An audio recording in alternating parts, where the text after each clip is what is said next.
By 2025, 75% of the global workforce will be made up of millennials. This generational shift will have a significant impact on psychological health and safety in the workplace, particularly in the public sector. We'll talk with a millennial up-and-coming public sector leader on this episode of the Psych Health and Safety USA podcast. From Flourish DX, this is the Psych Health and Safety USA podcast. Safety at work is more than freedom from physical injury. To be safe, you have to feel safe. Join us each week as we discuss psychologically healthy and safe work in the USA. Welcome to this week's Psych Health and Safety USA podcast. I'm your host, Dr. I. David Daniels, and I want to thank you for tuning in. Each week, we seek to increase awareness of the importance of psychological health and safety by learning from the lived experiences, research, and expertise of our guests, as well as advocating strategies to reduce harm and minimize vulnerability to psychosocial hazards in the American workplace.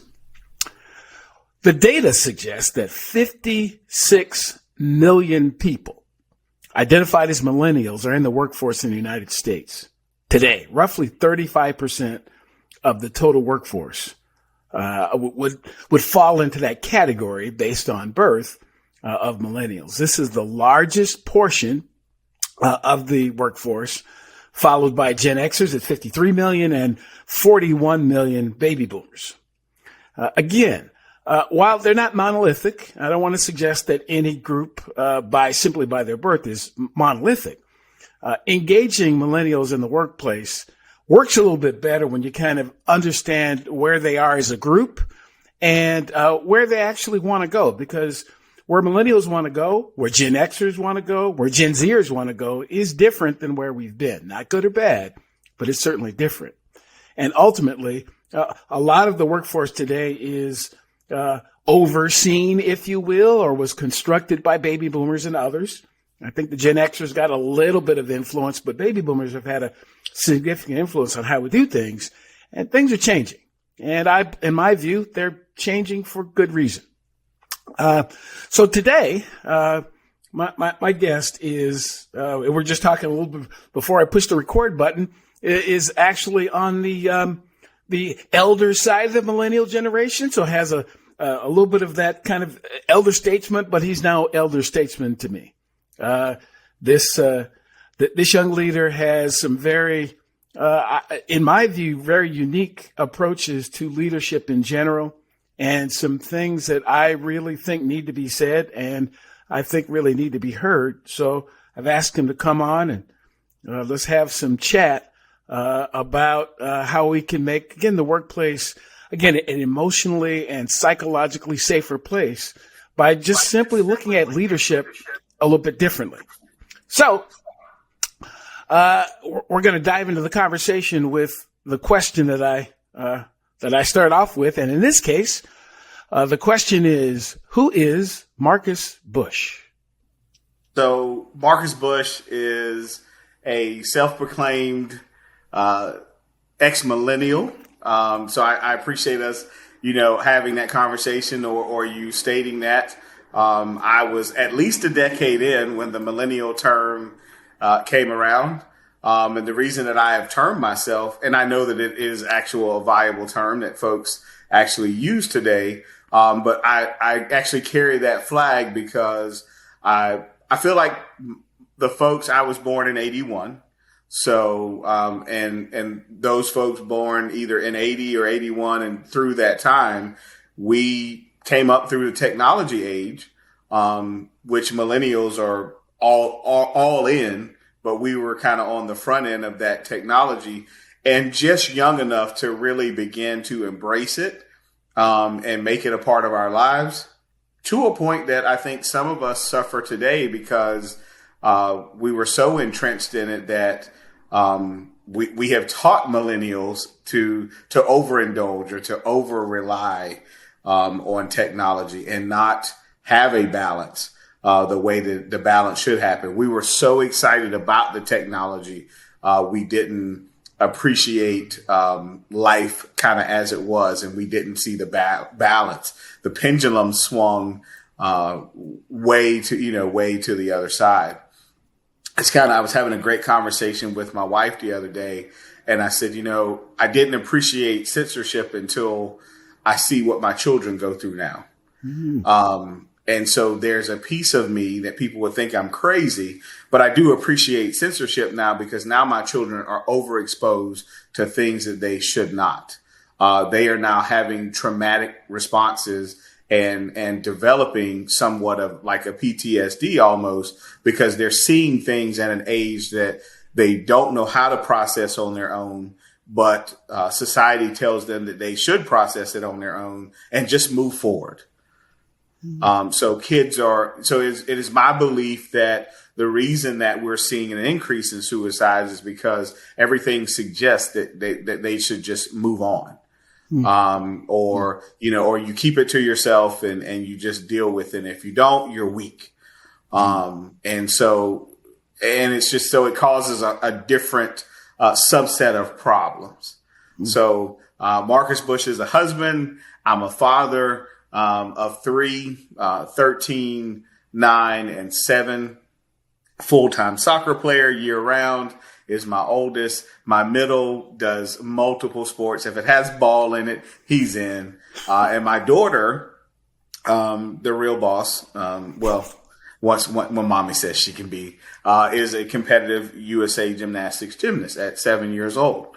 And so she is a level 2 gymnast at 7, which can be somewhat of a feat. So I'm very proud of her for that. But it also becomes challenging as she is exposed to young persons several years older than her because of her physical ability.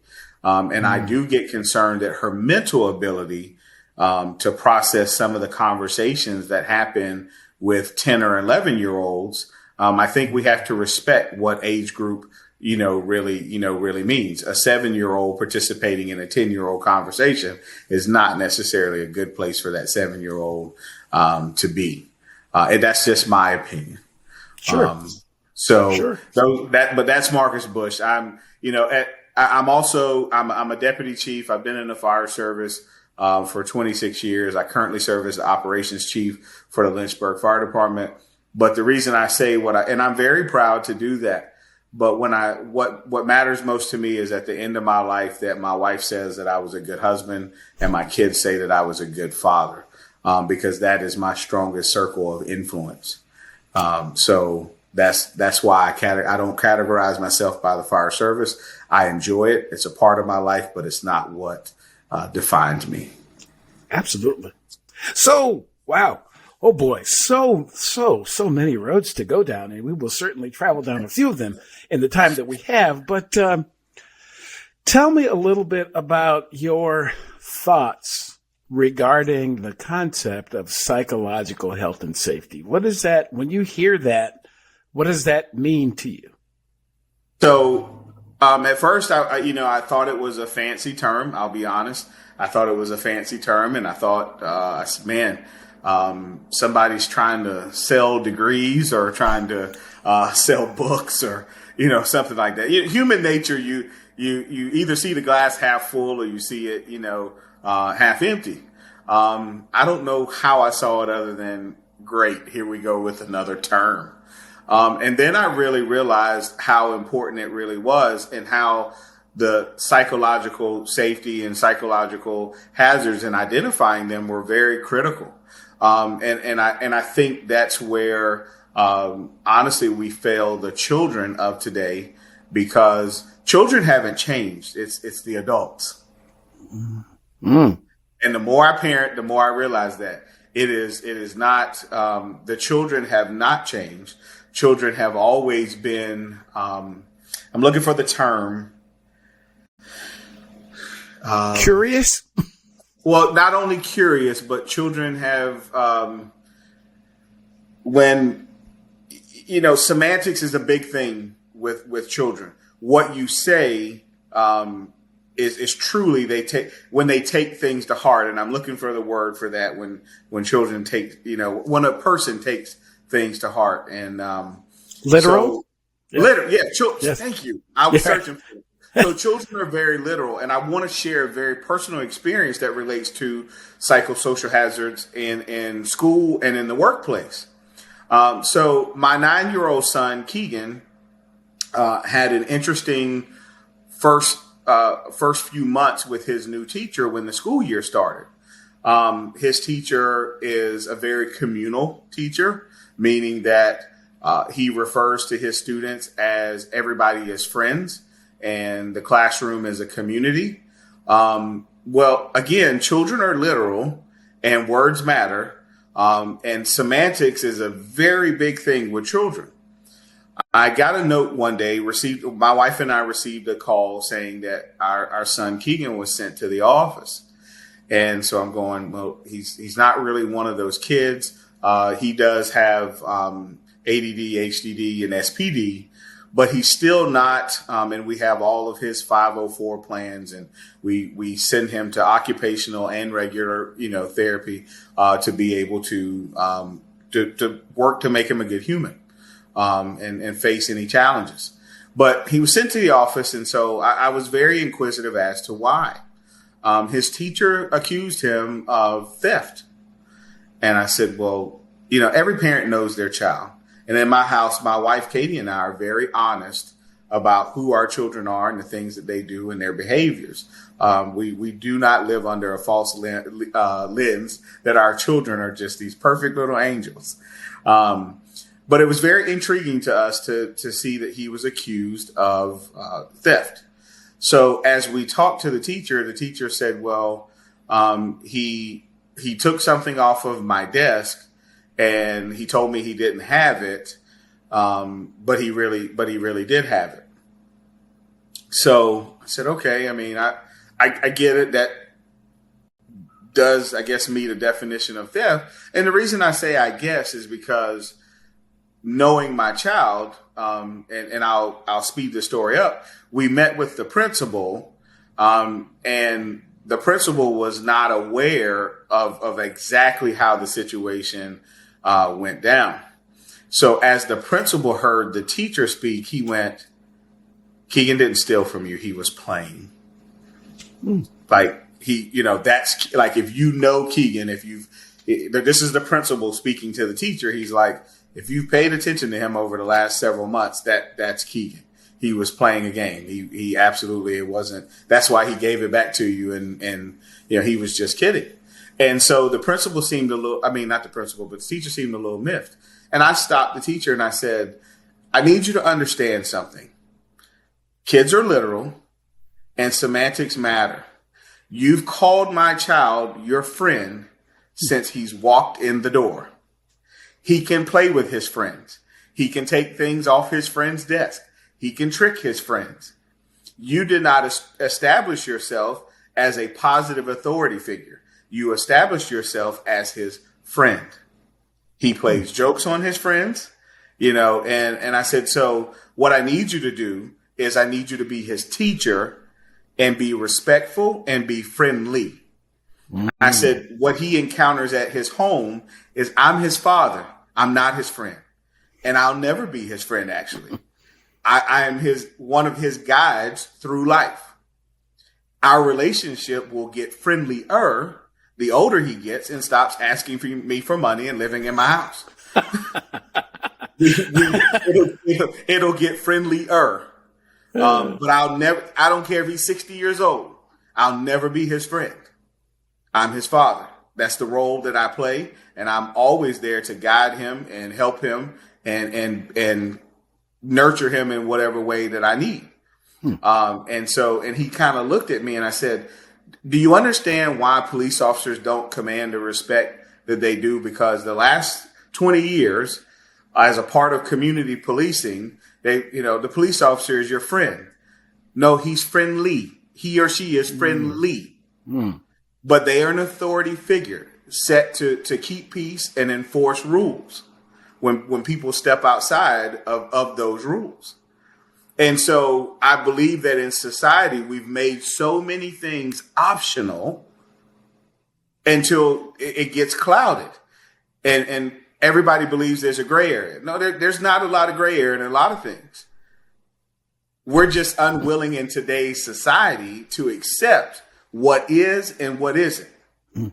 But for all of you that listen to this podcast, and I hope many more, please understand, the truth will stand when the world's on fire. No matter how you change it, the truth is the truth. I woke up this morning with brown skin and black hair. It ain't optional. Me keeping the hair is optional because it's fake. But the rest of it is not. It's not optional. Wow.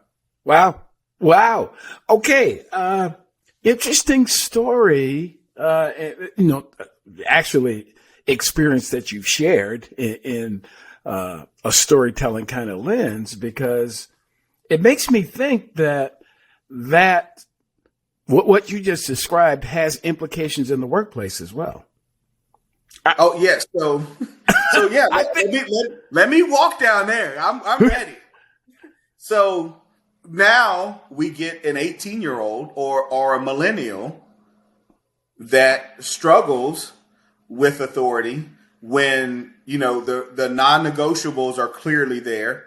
We're not going to tolerate you being rude to someone in the firehouse. We're not going to tolerate you saying nasty things to people. We're not going to accept the microaggressions that happen. All the non-negotiables. But again, they come from a society and sadly, even a school system that everything's negotiable. If you don't like what the teacher says, it's negotiable to go to the guidance counselor and negotiate something else. It's up for negotiation with the principal. Well, I know the rules say you're not supposed to have a cell phone, but you're on break. So then why have the rule? So so those are things now that I face as our department recently made a shift 1 year ago from hiring 21-year-olds to 18-year-olds. Very positive, because I believe that college is not for everyone. Right. I agree. And it needs to be in that person's timing that if they choose to do college, that they go. The awesome thing about our department is if you're 18 years old, we're going to start you out with $47,000. We're going to train you how to do your job. And then when you graduate from your recruit school, we're going to give you a salary increase of $2,000. And when you finish your 1 year probation, we're then going to give you a 2.5% raise for doing that. While teaching now in our recruit school, and I'm very, very proud of this, we seek to educate the whole person. During our recruit school, we not only teach nutrition and health, but we also do financial coaching from the very beginning. We teach you how to invest, why you should invest, and how to make sure you have the proper life insurances and protections to help you. We bring in different financial planners, and because obviously we don't want to get caught into that we're favoring someone as a local government entity, but we give different people an opportunity to come in and share their business with you and help you. So we do focus on the whole person. And part of when you're in our program for 28 weeks, 1 week of your recruit school is with Impact Living Services.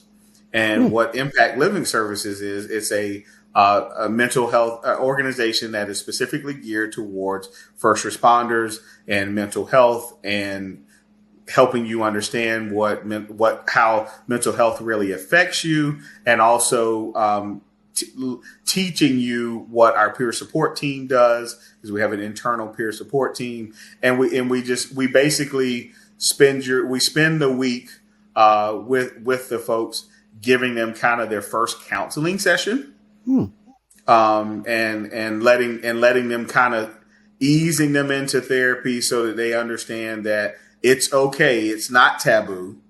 Like, this job is going to be hard. So we're telling you up front, like, this is how you can get your butt kicked. So you know up front, the job is not going to be easy. There are going to be things that are difficult to process.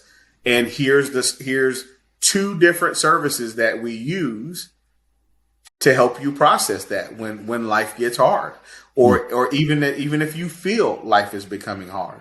So we take that proactive approach during 1 week of recruit school and let our new folks experience that. So you shared a kind of an overview of some of the things that you do to prepare people coming into your organization, or the organization that you're part of. Is there, and that, that's not, I haven't found that to be common. It seems a bit unique. It may coincide. It may have started before you got there. It may have been, kind of enhanced when you got there. Is there anything that influences your particular view on, mental health in the workplace and counseling and psychology? Is there, why do you personally think it's important? Is there anything that drives that for you? So the biggest thing that drives me is I had the unfortunate displeasure of being a part of one of the American Fire Service's worst loss of life to fire service members during June 18th, 2007, where 9 Charleston, South Carolina firefighters perished in a Superstore fire. I thought I was okay. And I was not okay, but I went several years hiding from, some real issues. People noticed it at work. People said things kind of periodically. Things might have changed for a little bit, but then, they went back, and no one ever really stepped up to the plate for me and said, hey, listen, I think you have a real problem. And you're not willing to address it. And now we're telling you you're going to address it. It wasn't until the summer of 2010 that I, after some information came out, tried to commit suicide. And it was after being down a dirt road, and I had drank a 5th of vodka and a 5th of gin and driven down this dirt road, and I had my service weapon. And when they found me, I was pretty inebriated, and 1 shell had been expended from my service weapon. I don't remember what happened because I was highly intoxicated. I just remember there was a great group of folks that offered me help, but it wasn't until I had reached the critical point. Wow. I actually had passed that critical point. And the part that I can say that I'm fortunate about was that whatever happened, because I don't know. I know that I'm still here and alive, and I don't mind sharing that story because I hope that it empowers someone else to recognize that they have some things going on and they have some feelings inside of them that are not okay, and it's okay not to be okay. But what I would encourage you to do from someone who's been down that road, understand it's normal in the sense that things get hard, life gets hard. But I want to remind people you are wanted, you are loved, and it is important. You can get help, and there's plenty of people that want to help you. Wow. I first want to thank you for honoring me and honoring my audience with sharing that, because that's, not every people have, feel different kinds of ways about those kinds of circumstances. There's a lot of research out there to suggest that suicidal ideation, particularly in fire rescue service, the last research that was done suggests that close to 50% of those in the industry had contemplated the same thing that you contemplated. It just didn't get talked about. And it is now, across particularly a lot of male dominant kinds of occupations, oil and gas extraction and construction and public safety and these places where you get, lots of conversation about toughen up and take care of it and deal with it. There are a lot of people that are exposed to so much, so many psychosocial hazards they can't identify, so much, emotional trauma over and over and over and over and over and over and over and over again. And no one ever stops to say, well, this is a human being.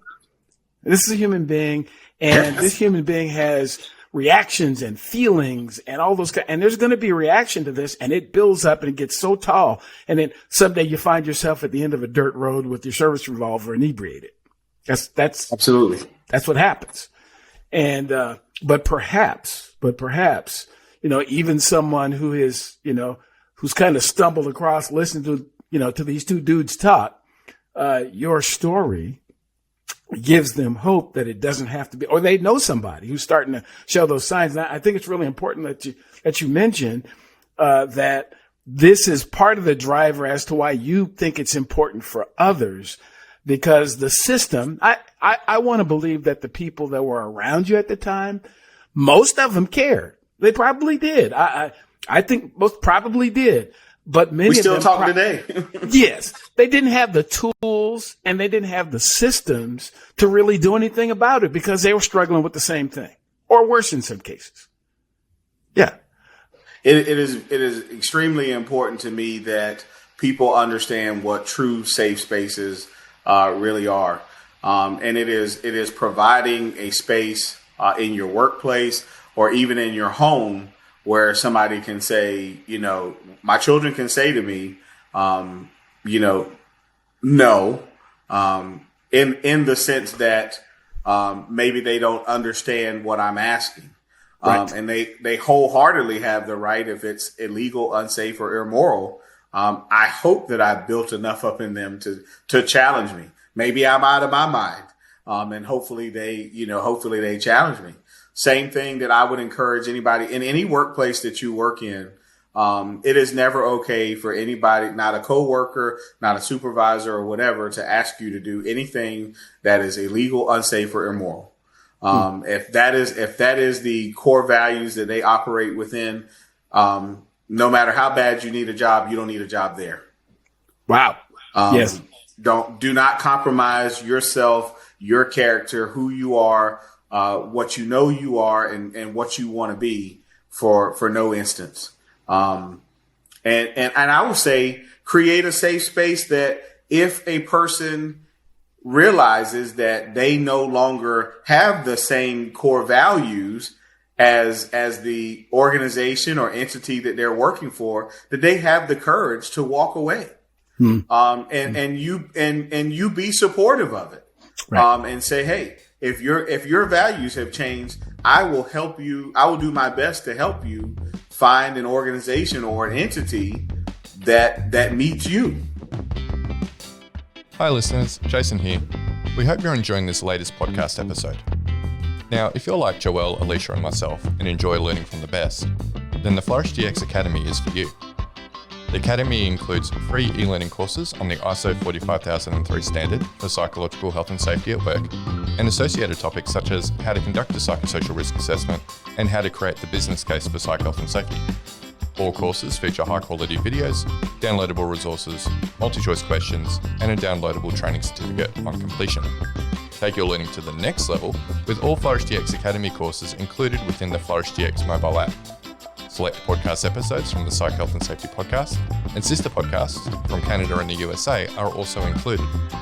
Get started with Flourish DX for free at www.flourishdx.com/get-started. That's www.flourishdx.com/get-started.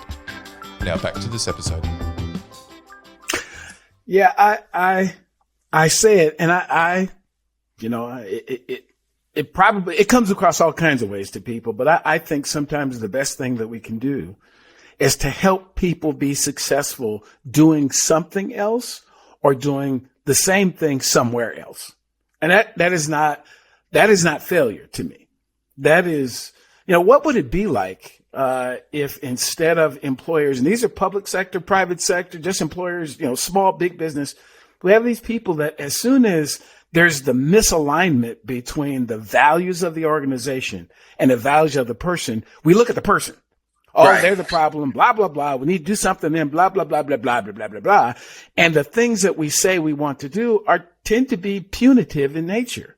It's not, well, maybe there's nothing wrong with the person, and there might not even be anything wrong with the environment. They're just not a match. That's all. Why is it there's got to be something bad? So we got to fire them. We got to or not every organization needs to be totally flipped upside down and change everything. That's not the point either. It is, if there's not a match, can we get a match? And if we can't, how can we help this person and help ourselves be different and be better in the future? That's all. Instead of all the labels that go on. I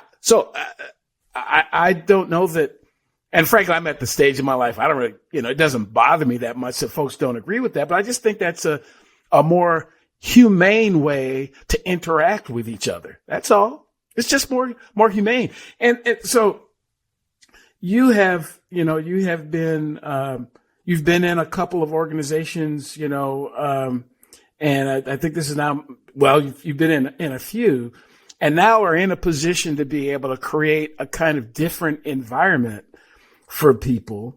So tell me some of the things that you are now, that you think really need to be in place in the future. You hadn't seen them. Maybe you saw them someplace else, hadn't really experienced them yourself. Some things that you really think need to be in place and would offer suggestions to others about, how they do that. So it's kind of a long question, but hopefully you kind of get the vibe there. I definitely get the vibe. I think the first thing that any organization needs to do, and I'm a small business owner as well, is stop hiring out of desperation. You need to be choosy. More. You need to be choosy on both sides. You need to encourage the candidate that you're after. If they don't have questions for you, then that's probably not the candidate for you. And the reason I'll say that is because they're not intrigued enough about what you do. They're just looking for a job. They're not looking to necessarily be all in. And you need to want to be you want to be 100%. It's a marriage. It really is. People say 50-50 about marriage. And I've learned because, jokingly, I always say I had a practice wife. But I've learned that 50-50 doesn't work. Both persons have to be 100% in. Yes. So the reason I say that both people need to be choosy. And you need to encourage people to truly bring their authentic self. So if you are an employer or a supervisor or someone who participates in interviews, stop asking for a person to come in with the perfect answer and start looking for the person to be themselves.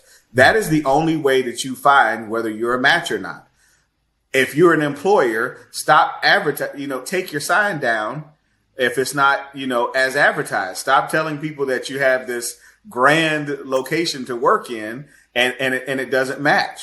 The one thing that I pride myself on is being very honest. So I worked at the St. Andrews Fire Department in Charleston, South Carolina. And one thing that I prided myself on when we went on recruitment campaigns around the country to find people is I would find that my colleagues would try to paint this perfect utopia. And so when my colleagues would leave the room or I talked with the candidates one-on-one or in a small group, I'd say, okay, now that you heard the get you interested, let me tell you what you're really gonna face. You're not going to go to a fire every day. So I'm sorry that the video misled you to believe that you're going to go to a fire every day or that you're going to do something very cool every day. I said, but what I can offer you is an opportunity to participate in community risk reduction. We're going to identify the problems specific to our community and start targeting them. Unfortunately, due to our population, in the emergency medical world, I'm going to be able to offer you pretty much a cardiac arrest every day. which unfortunately is going to weigh on you because those cardiac arrests are going to vary in age. Mm-hmm. I can offer you a lot of car wrecks and a lot of sun, a lot of extreme heat, and gnats. So, I would be very, and so my reward after doing that came approximately 4 years after a big recruitment campaign we did. And several of those persons that I personally recruited came to me and they said, "I'd just like to thank you for being honest." Mm-hmm. And I said, "Well, what do you mean?" I try to always be honest, but what specifically are you meaning? And they said, "Well, if you notice, 12 of us came here together and there's only 7 of us left. Mm. And the 7 of us that are here are the 7 that you talked to." Mm. And I'd never paid attention to that. Mm. The other 5 were sold a bad bill of goods. Mm. And so, when you're honest with people, then they can make an honest assessment of whether they really feel that things are going to work for them. Also, your business or entity is going to thrive greater when someone can come and be their authentic self. When they have something to give and they have something to contribute, as long as those are the gifts that enhance your team. If you're a supervisor or a business or entity or whatever you are, and you don't know what your team strengths are, you don't know what strengths you're missing, you're going to hire inappropriately because you're going to hire for yourself and you already have yourself. You need what complements you. Well, you can hire for yourself, right? And you need what is not you. You need not self. And I know that's not a technical term, but you need the yin to your yang that complements you and adds that strength, to the team. That is the nice part about my current work environment, working in the city of Lynchburg and working for my fire chief. I feel very safe having those difficult conversations. I don't have them very often, thankfully. But I feel very comfortable with saying, "Hey, I need to talk to you." And if it could, be construed as negative, I'm very comfortable having those conversations. He's created that environment for me. Hey, you can tell me anything. And in times he's shown by his demonstrative behavior. I've said, "Hey, I don't agree with this. I don't agree with that. And here's why." And I've seen him be both introspective and retrospective on what I'm saying and make changes. Mm. Wow. You know how unique that is, right? It's very unique. And he wonders why I ask him, I'm like, "You're not retiring anytime soon." Because it's very good to be a part of a team and have your supervisor be open to your ideas and be open to your corrective criticism. Because oftentimes we don't see the things we do. Very few people are either self-aware, period, or some people overindulge and believe they're more self-aware than they really are. Yes. Yeah. They, yeah. So those who attend Gaslighters University, that whole thing. So, right. So that's been I've been on both sides of the coin. Sure. To where I've had supervisors that you couldn't tell them anything. Son, you hadn't lived as much life as I have. You don't, oh, okay. All right. Well, when you go over there, I tried to tell you that hole was over there and you're going to twist your ankle back. Yeah. But you got more life in me twisting your ankle, so cool. Right. So honestly, again, I that's one of, again, just a lived experience for me. I have not done the research and cannot validate it, academically, but my lived experience suggests that a lot of people get comfortable doing things a particular way because they were treated that way, talked to that way. That's just the way, that's what they experienced. And they feel that they're progressive because they don't do it the same way, but they in effect do the same things. And when the evidence comes back, I share this often from a safety perspective. There's a lot of quantitative data out there about the number of injuries and the number of this and the percentage of those, but there's not enough qualitative data out there that simply comes in conversation with people about how does this make you feel? And if we would listen, people are giving us these data points all the time. That doesn't feel right. That doesn't seem right. There's something about it that is not comfortable. And we would react then rather than waiting until, because we've all got a bunch of other stuff going on in our life. It's not just, and you've so eloquently talked about family and about work and about, small business. I mean, everybody's life is complicated. But, something else that you said that really connects it, to my research is I found that folks who had been exposed to psychosocial hazards, their response, or dealing with the hazard was different if they knew it was coming.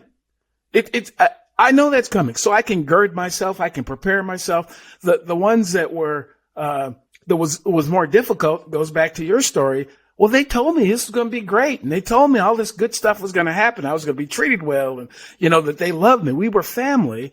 And it's just so surprising. Again, back to your story about, children being literal. We're all a little bit literal. We are. Absolutely. Because we went to work there because they said it was a great place to work. They go, the benefits are great and great people to work with until I show up. And all of a sudden it's different. And, so again, to your point, it is so important that people be who they are all the time, not the person they're kind of faking to be so they can get the job.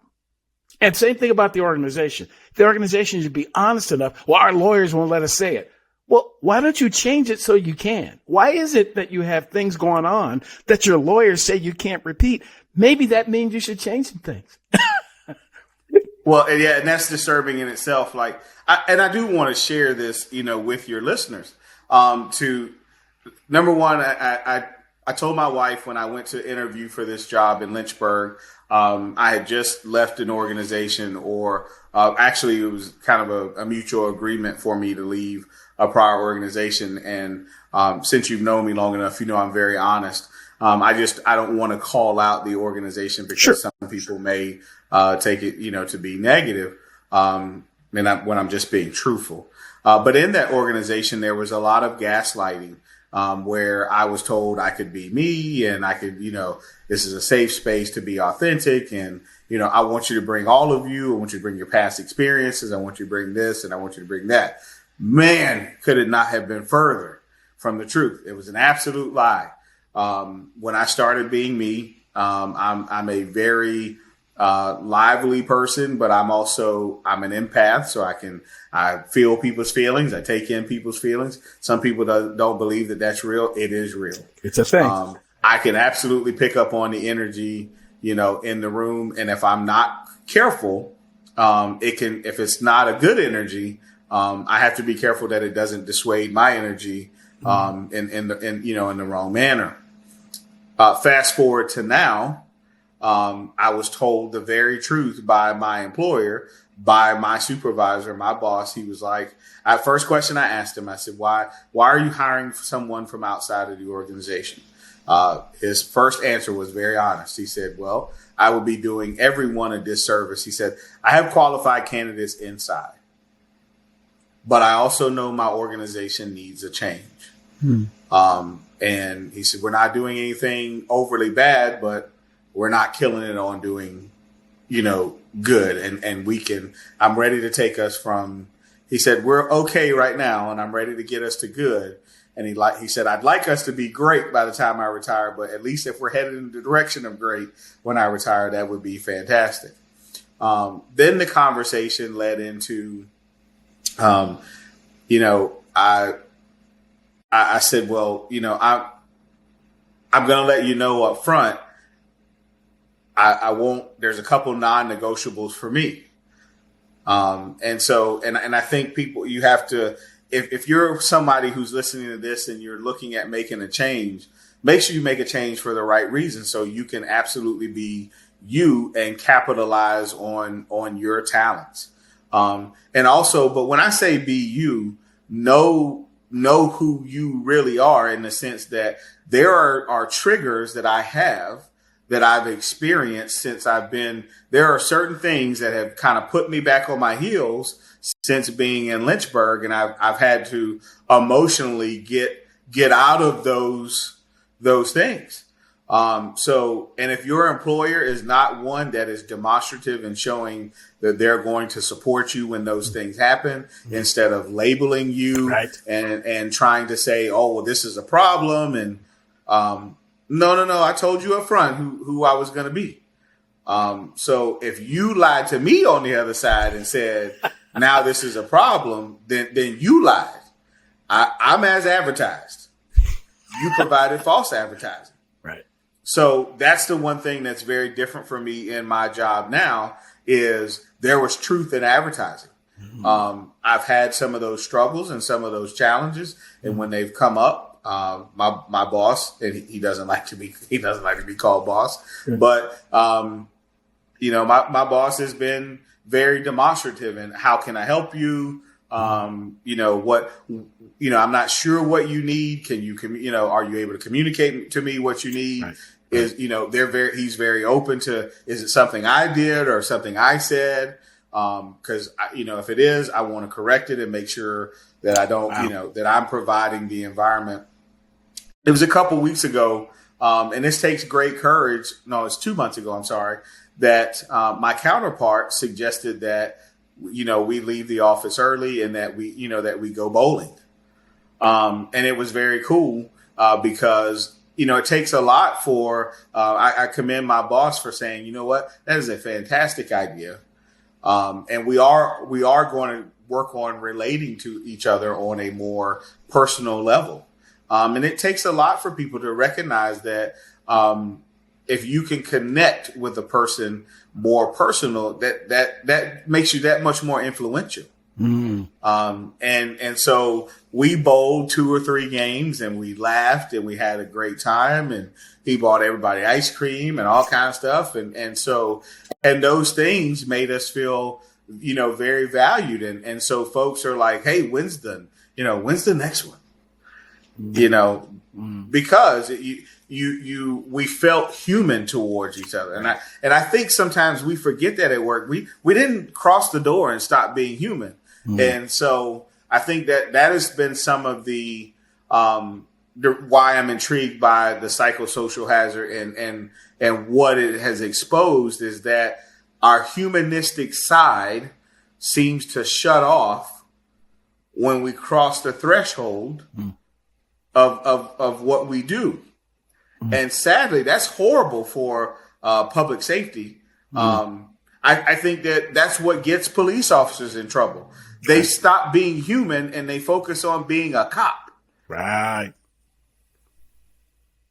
That's why I started off your podcast with saying I'm a husband, I'm a father, I'm those things, because that makes me remember what's most important in life is being a good human and treating people the way that I want to be treated.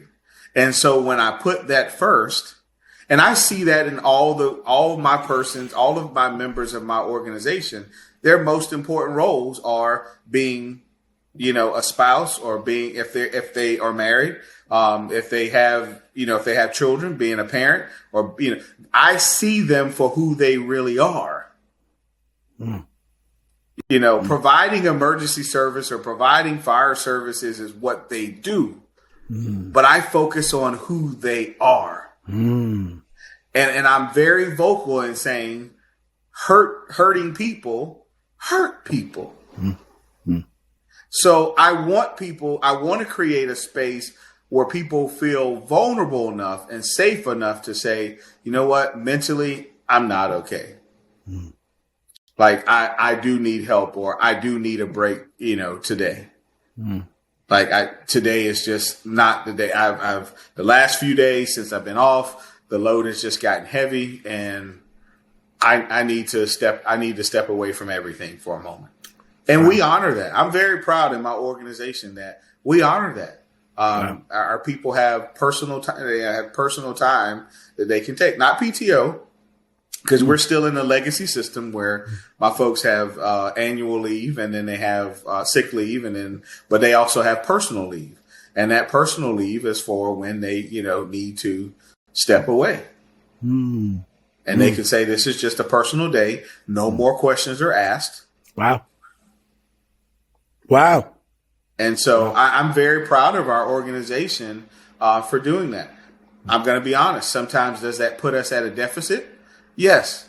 But I want any employer who hears this and says, he's crazy. You're at a deficit anyway if they're not thinking of, if their mind's not in the job. You're at a deficit. Right. They're going to hurt themselves and someone else. So you're already at a deficit. Right. Sorry. Right. No. Yeah. Well, you know what we would say in church, preach, my brother. So, I think those mindsets have to change that, especially in today's society. We are, Denzel Washington said it best. People just want to say it, sell it, see what sticks. Who are you going to blame for it? But what does it get you? In the end, nothing. But more hurt. Right. More confusion. More division. I mean, every action has an equal and opposite reaction. It does. And so that's what, as far as my leadership philosophy, I don't believe that we have problems. I believe that we have opportunities. I wrote something a while back, and it's on my LinkedIn profile. It's called PPO, and I'm not trying to sell you insurance. and it's part of my leadership philosophy that there are pet peeves, and you have problems that present opportunities. And pet peeves are likened to the way that we've always done it. That's what I'm using that term pet peeves for. You're comfortable, it's familiar. That's the way that we've always done it. Then we have sometimes what are true problems. But what are problems really? They're opportunities. They're periods of growth. If we embrace them in that manner. Yes, we can say it. Yes, this is a problem. But now let's turn that problem into an opportunity. Wow. Oh dear. So we have had a wide ranging conversation, all centered on the same topic. But so as we conclude the conversation, I would like, what would you tell? So there's a group of folks out there. They're looking for a nugget.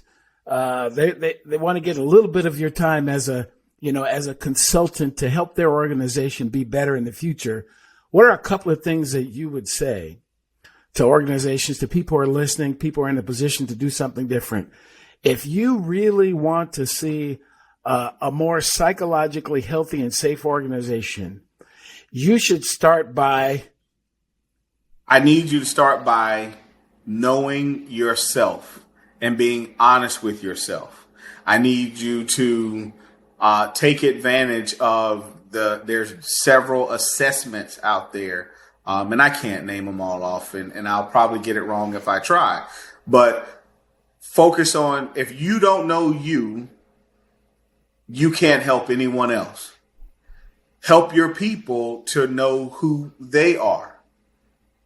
Be unafraid if your folks in your organization come to you and say, I have discovered I do not fit, within this organization. Seek to understand why first. Don't go to anger, because there may be something in your organization that you really need to change.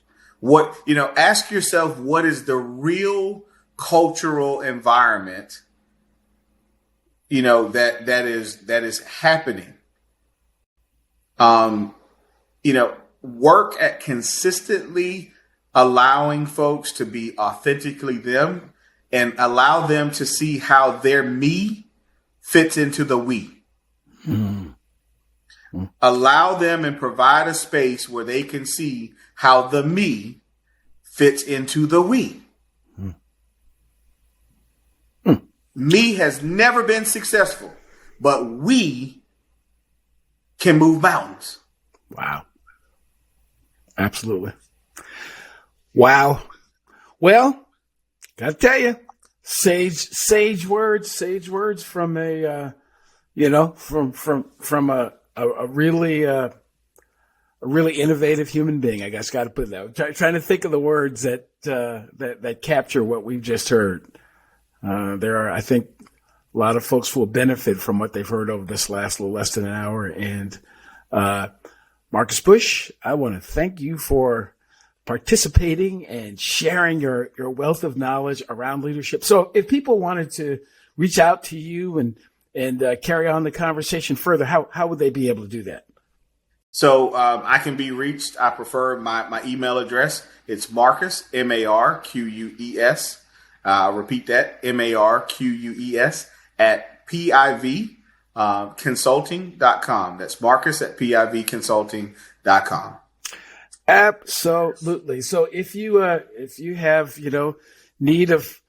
need of services or interest in just having further conversation, please do reach out. That I try to, at least my goal is, and having folks on the podcast and having an opportunity to talk to them is to try to share. I mean, I'm wanting to see this community of people who are interested in what we've just talked about and creating spaces, particularly at work, where people can be authentic, where people can feel safe, where people can feel uplifted, where work is not a drudgery and where work doesn't hurt.